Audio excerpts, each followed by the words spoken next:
পরনে লুঙ্গি ব্যাপার না। লেখাপড়ার লাইফ নিয়ে যারা হতাশ, এই ভিডিওটা মূলত আজকে তাদের জন্য।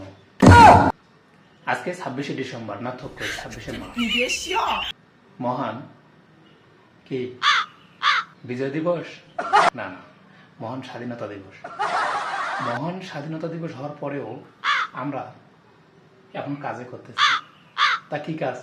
মনে করেছিলাম লেখাপড়া শেষ হয়েছে, তারা আর কলম খাতা ধরা লাগবে না। এরে ভাই, ওই যে ক্লাস 1-এ যেভাবে আমি বই নিয়ে যেতাম স্কুলে, এই এখনো ঠিক একইভাবে নিয়ে যাই। হয়তোবা কলম খাতা, নতুবা ল্যাপটপ, নতুবা কাজের যন্ত্রপাতি। তো ভাই, লেখাপড়া যারা শুরু করেছেন ওটা শেষ হবার নয়। আমার এক স্যার বলতো, বাবারা বলতে গেলেই মনে করে অতীতের কথা। মনে করছিলাম যে লেখাপড়া শেষ, তো সবকিছু শেষ। সেই মাস্টার শেষ হলেই মনে আমার লেখাপড়া শেষ, অনার্স শেষ হলেই মনে লেখাপড়া শেষ, আমার ইঞ্জিনিয়ারিং শেষ হলেই বা আমার ডাক্তারি পড়া শেষ হলেই আমার মনে হয় লেখাপড়া শেষ। লেখাপড়া শুরু করেছেন তো কি বলবো, মানে পকার পক হওয়ার আগ পর্যন্ত আপনার পড়তেই হবে, লিখতেই হবে, পরিশ্রম করতেই হবে।